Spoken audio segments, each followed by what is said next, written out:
In this week's episode, we talk about converting more Facebook leads, dealing with lazy staff, and spiritual warfare.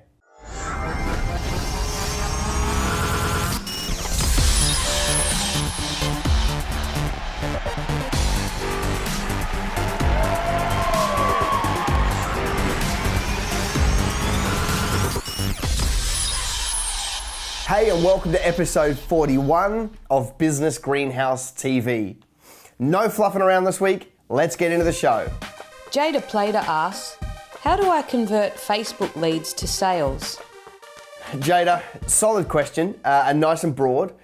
I guess I took this question because, there's a million bits of context that we could go into, so I'm going to stay away from those and go a bit more high level.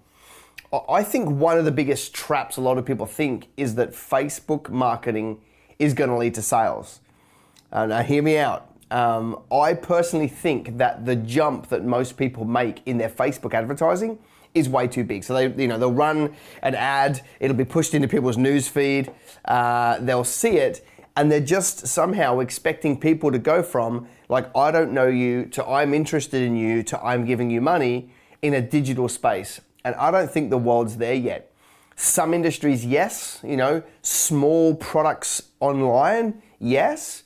But when we're talking services, when we're talking any level of advice, people want to see a lot more before they make a decision.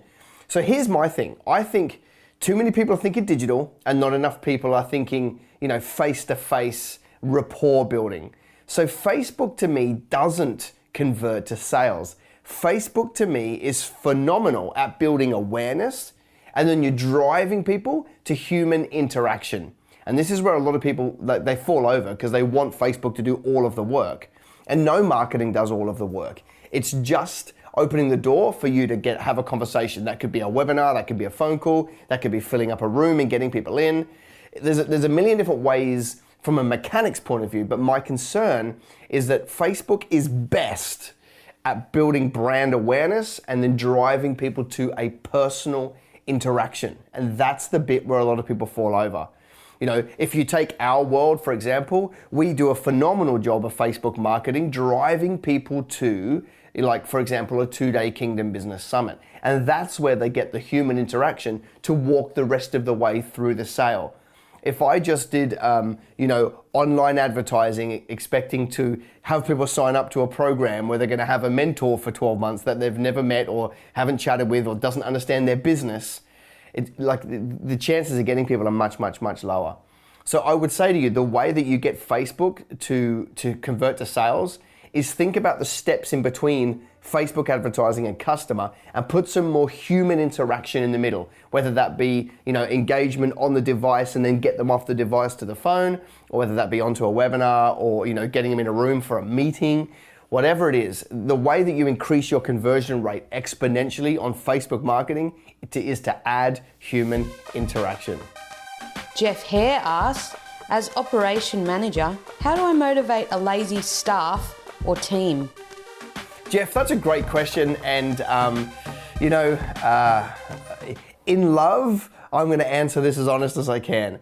Whenever I hear about a lazy staff member or a lazy team or a lazy, group of staff, my first thought goes to the leadership. I would be looking at you myself first if I was you, going, what am I creating here? The team usually are the product of their environment. I'd be asking myself, what's the culture that I am intentionally driving from the top of the food chain?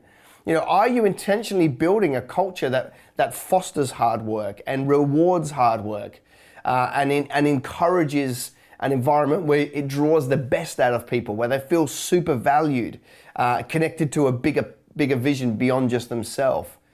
I'd be asking myself those questions first, because in my experience, in the majority of cases, and certainly not all, the team will only work to the level they're expected to. And if there's a bit of dysfunction, it's usually because it's allowed from the top. I wouldn't say it's created from the top, but it's allowed from the top. So the first place, I never look to the staff, I never look to the team as the problem. I first go further up the food chain To me as the operations manager, the buck stops with you, or maybe the business owner, the buck stops with them, but in your department, the buck stops with you. So I'd first be holding a mirror up and going, okay, what do I need to fix as ops manager to create an environment that best facilitates a team? Now, let's say you're doing a cracker job and let's say you've got a team of 8 and 7 are amazing and 1 isn't.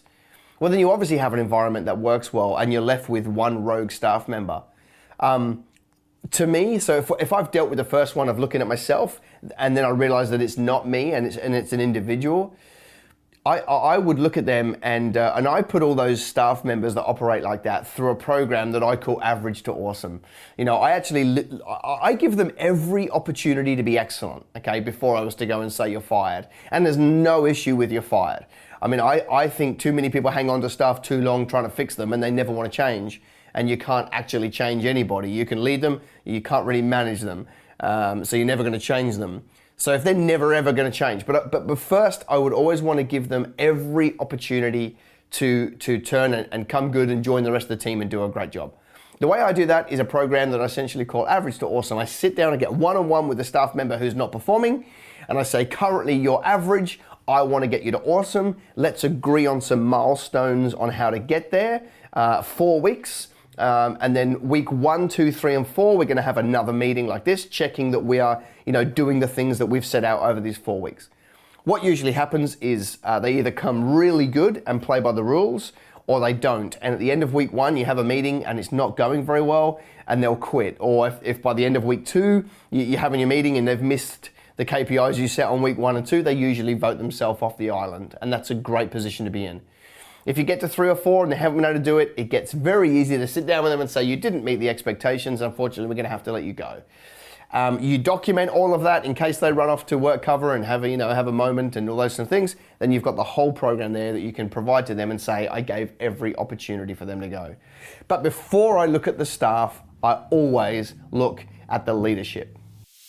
Let's go to Word of the Week.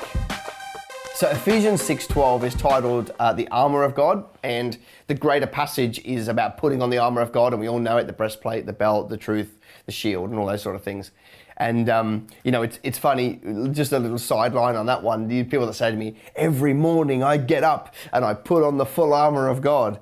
And in my mind, I'm like, that's interesting because the Lord never asked us to take it off. But anyway, that's a completely separate thing. Ephesians 6:12 talks again about this. For our struggle is not against flesh and blood, so it's a popular one. We generally know this, but against the rulers, against the authorities, against the powers of darkness, and the spiritual forces of evil. Okay, so we generally know that, but I want to put it in a context of business. When things go wrong in business, which they do every hour sometimes, what's your first thought? Where do you go to in your mind? When a staff's gossiping or a team member leaves you and then starts slandering you, or you lose, your best customer, or your business partner decides to do a runner, or when things go wrong, what is your first thought? Because my Bible tells me that we are to first understand that we're in a spiritual walk. And that, this fight that we have to try and build a great business so we can fund projects and be God's hands and feet is a spiritual one. And the enemy does not want you to succeed. So when somebody gossips, what's your first thing? Do you go to the Spirit and pull it down and go fight for it? Or do you run around trying to fix it with whatever skills you've got? My suggestion would be that first we go to the spirit realm and then we go practically to fix it. First, we've got to acknowledge that the wrestle is not against the person that's quit, or the person that's rubbishing you, or the competitor that's running you in the ground. That can't be where we go first. We can't go fixing that and reacting. The first thing we've got to do, just a reminder, is we've got to understand that the fight is a spiritual one, and we've got to stand the enemy down, and we've got to go into warfare and in intercession on behalf of what's going on in our business. In my experience, that's going to disarm so much of the stuff so that when we go to practical and we go and try and fix it, it's going to have far bigger high chance of success, okay? If we just try and do this carnally with our earthly ability, with our own skills, we'll get a certain level of success. My suggestion, based on Ephesians, is that we first go and we work this out in the spirit realm. We stand the enemy down. Those principalities are lower than us in the organizational chart of heaven, and we've got to understand that and walk in that. So we have full authority. We have exousia. We have authority over those. So we take authority, we stand them down, we silence them, and then we practically go and do the things that we need to do to fix the situation in our business. Too many people I meet have got it the other way around. They try and fix it practically, and when it doesn't work, they get on their knees and pray. Ephesians is different. Ephesians tells us, just remember that the fight is a spiritual one, and we should go there first and practically try and fix it later. That's this week's show. I'll be back next week, off to Perth tomorrow to go and work with a group over there where we're going to go deep and roll up our sleeves, which I'm excited about. And I'll be back in the saddle next week to do episode 42. Until then, bye for now.